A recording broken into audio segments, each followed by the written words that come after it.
In this video, I'm going to show you how to take a screenshot on iPhone 17 and iPhone 17 Pro. So the first thing you want to do is go to your home screen, just like this. Now once you're on the home screen, take a look at the buttons on your phone. On the left side, you have the volume up and volume down buttons, and on the right side, you have the big power button.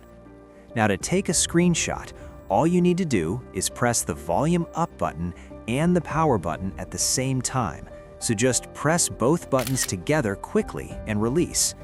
Now once you do that, you'll see the screen flash and a small screenshot preview will appear, which means the screenshot was taken successfully.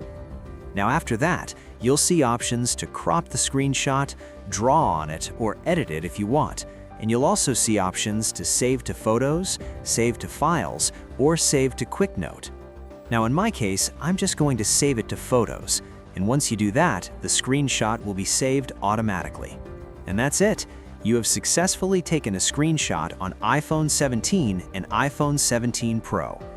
If this helped you out, please subscribe. It really helps me out as well. Thanks for watching, and I'll see you in the next one.